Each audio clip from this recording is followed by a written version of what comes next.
Doctor Jaime, bienvenido a Clickcracy, el poder de la información a un clic. Qué bueno que esté con nosotros hoy también. Es un gusto para mí, Roger, estar con ustedes en el programa. Bueno, hoy ha sido un programa dedicado al derecho, dedicado a ustedes los abogados.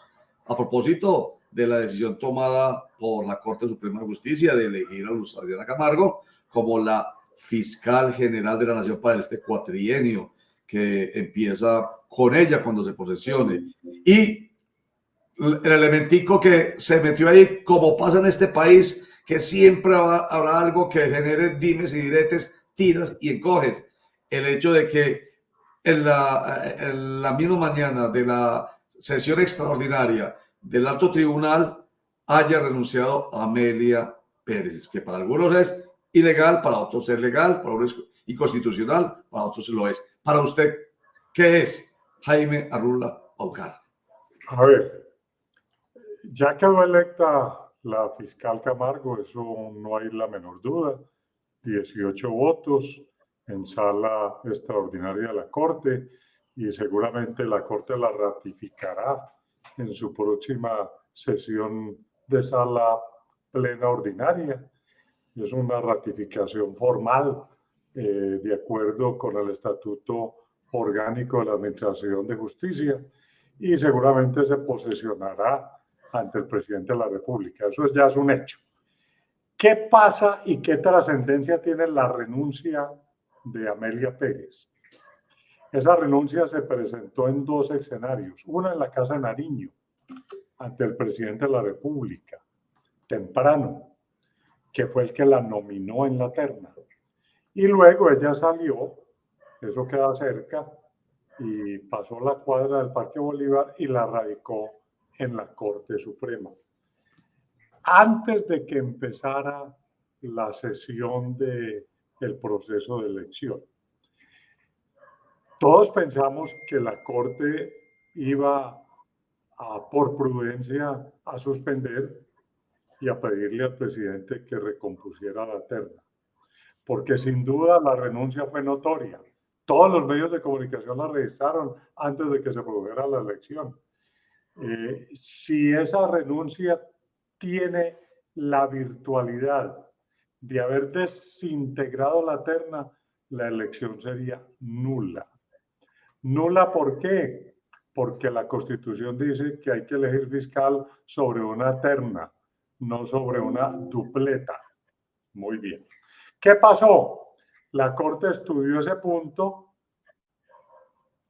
y consideró que la renuncia era inane, porque estaba, según la opinión que nos transmitió el presidente de la Corte, fuera de lugar, tenía que presentar en la Casa de Nariño, también se presentó en la Casa de Nariño, él seguramente no se había persuadido de ese punto, y que además era inane porque ya el proceso había iniciado y no podía interrumpirse por una renuncia, y que la Corte consideró las tres, así una hubiera renunciado. ¿Eso a qué va a dar lugar, Roger? A que se presente seguramente una demanda contra la elección. Este país es un país cuyo deporte es presentar demandas, ¿no? Es el deporte nacional.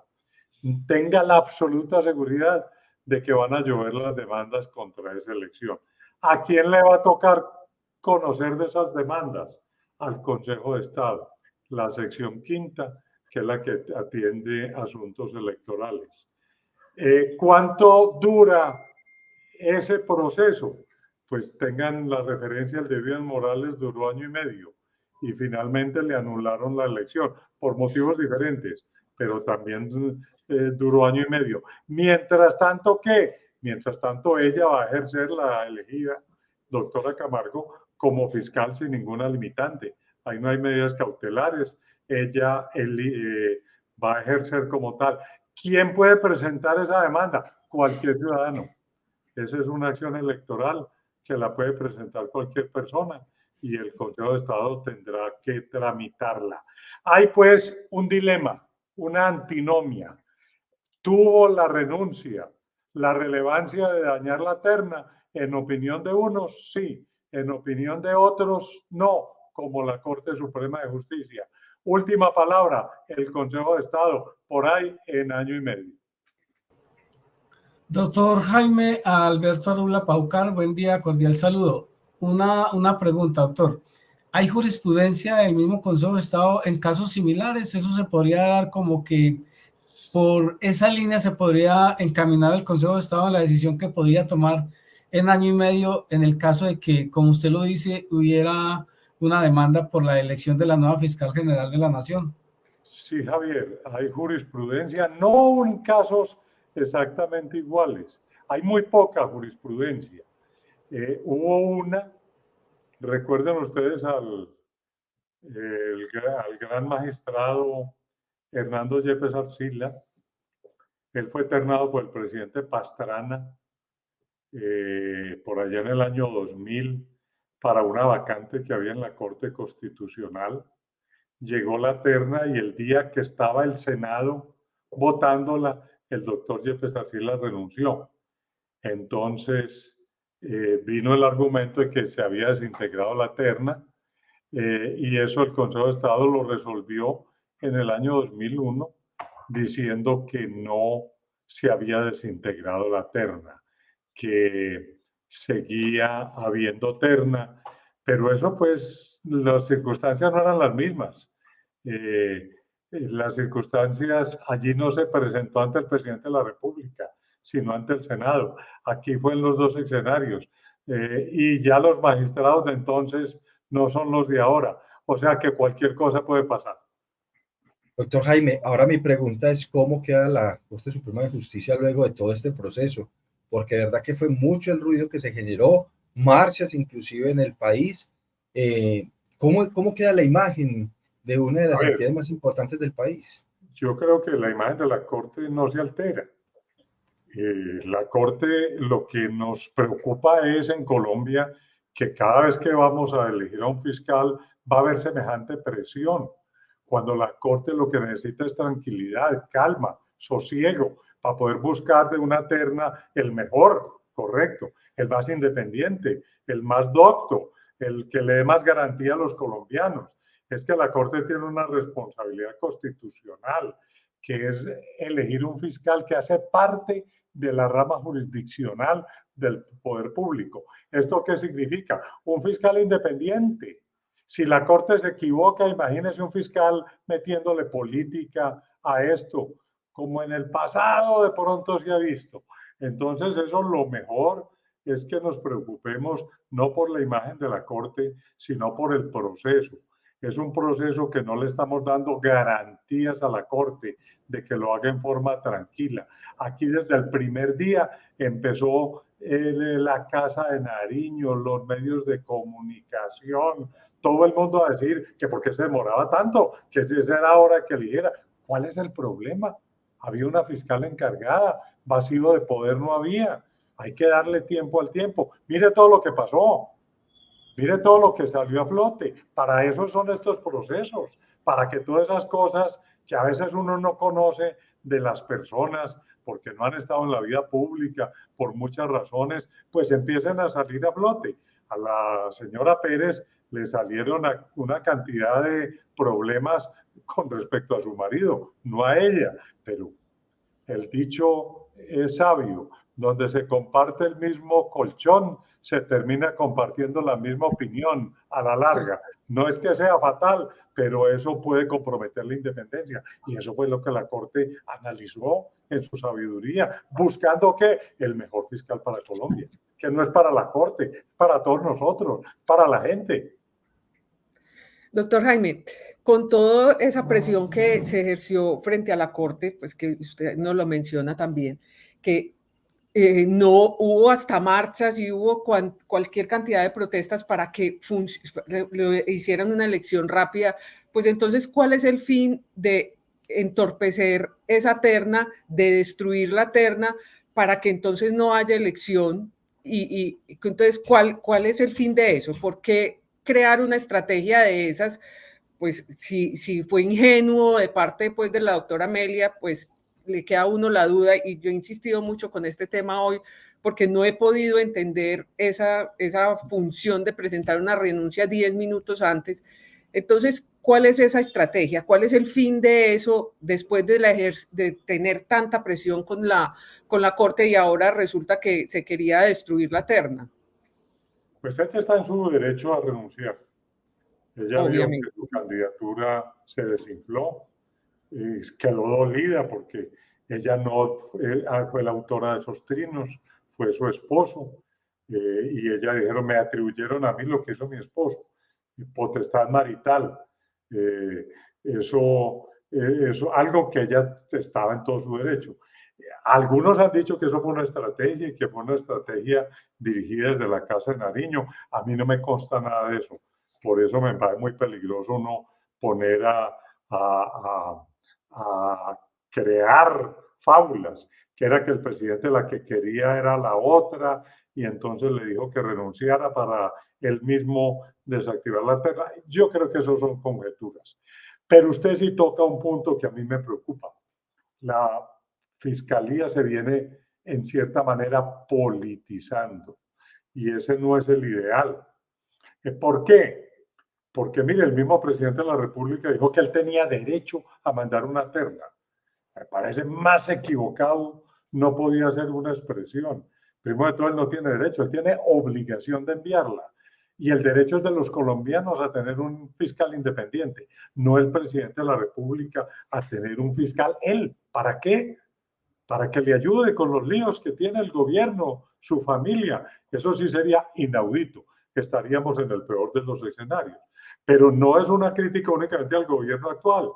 Es que también hay quienes querían que la fiscal encargada se perpetuara para que le ayudara a los que tenían problemas no del gobierno Petro, sino de los gobiernos anteriores, del gobierno Duque, del gobierno Uribe. Eso no puede ser en Colombia.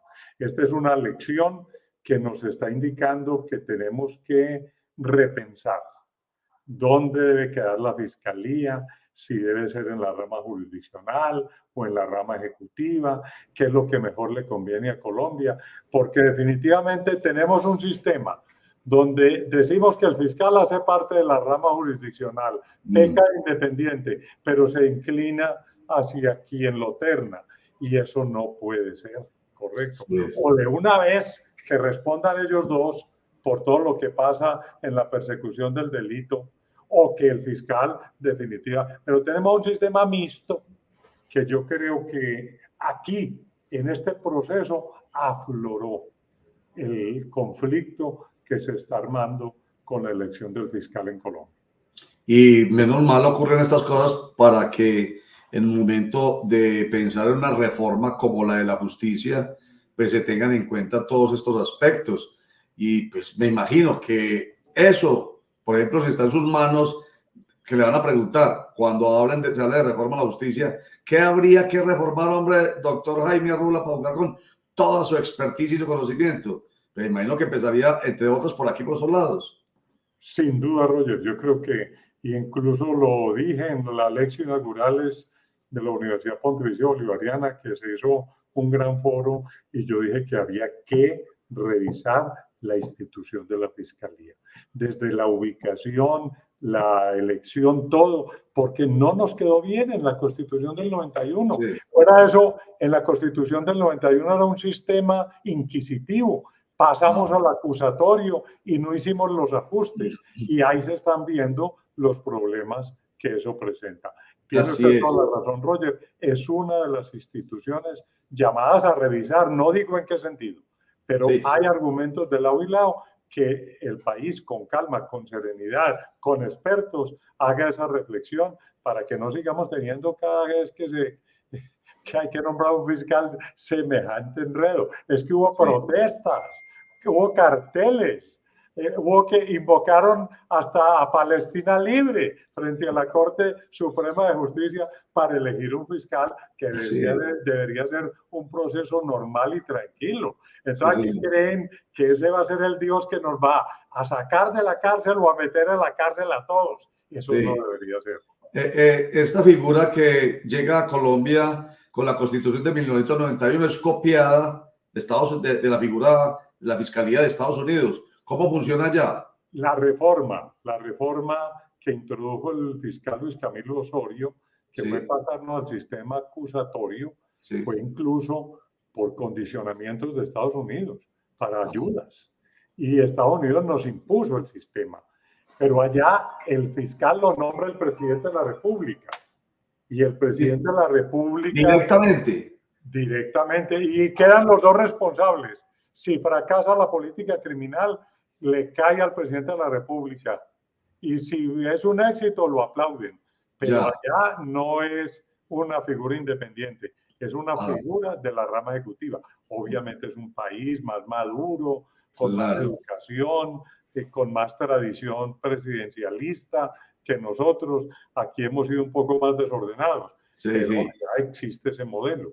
Y supondría uno, doctor Jaime Arrulla, que entonces aquí hay un poquitico más de independencia frente a esa forma como se hace en Estados Unidos, porque es que es el presidente diciendo a usted, el que yo quiero, y el fiscal, el que me nombró usted. Muchas gracias, presidente. Exacto. Aquí diría uno, el presidente pone 3 nombres, ¿cierto? Entonces ya hay ahí como cierto, se supone, cierto alejamiento, por lo menos no de uno, y no hay 3, que si lo pone el presidente es porque debe tener alguna cercanía. Pues de hecho, la fiscal elegida trabajó con él, hoy ministro de Defensa, ¿cierto? Claro. Ahí está, clarísimo. Y lo otro es, por lo menos salta del Ejecutivo al Judicial. Una alta corte como la Suprema de Justicia, pues digamos que se separa un poco del Ejecutivo. En ese sentido diría uno, bueno, aquí como que hay un poquitico más de independencia, y además que son 23 almas, como que usted lo sabe muy bien, que usted lo vivió, 23 personas. Usted nos dijo la vez pasada que ni siquiera conversaban entre ellos, que supuestamente son muy independientes. Eso puede generar aquí un poco más de tranquilidad frente a la independencia que en Estados Unidos. Exactamente, esos son, usted los ha puesto de frente los dos sistemas. Uno, que el presidente lo nombre y el presidente se responsabilice de lo que hace. Si el fiscal la embarra, se cae el presidente. Hasta allá puede llegar, correcto.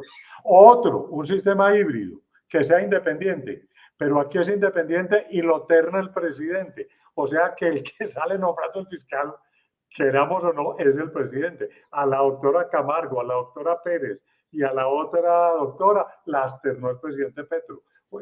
Y él no va a buscar ni va a poner enemigos. Él va a poner, él consultó seguramente al doctor Velázquez, a su gabinete, a quienes metemos en la terna, que cuidado, nos equivocamos, que después no salga a perseguirnos a nosotros. Tenga la seguridad que eso fue así. Y mandó la terna. Entonces estamos en el peor de los mundos, porque ni es independiente ni responde ante nadie.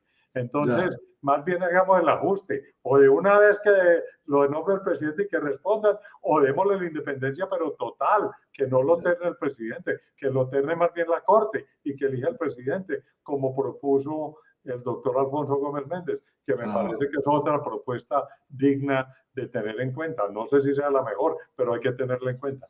Último comentario, doctor Jaime Arrulla Paucar, para comprensión de nuestros internautas y nuestros lectores. La diferencia entre ser inquisitivo y ser acusativo, que es ese cambio que hubo de nuestra Fiscalía General de la Nación. El modelo inquisitivo era el modelo francés, donde habían jueces de instrucción criminal. Recuerde que aquí habían jueces de instrucción criminal y había una dirección de instrucción criminal.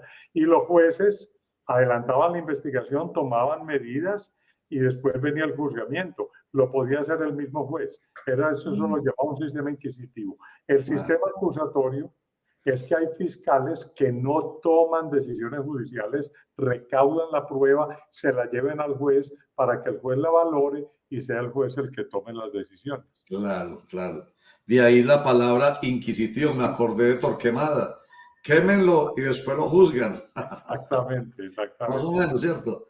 Jaime Alberto Arrulla Paucar, expresidente de la Corte Suprema de Justicia, abogado penalista, gracias por siempre permitir que con su conocimiento, su experticia y sus opiniones, pues haya un aporte para nuestros internautas y lectores y que puedan tomar la mejor decisión, porque es la posición suya y la de otros juristas que hemos consultado el día de hoy y seguiremos consultando. Muchísimas gracias, doctor Jaime.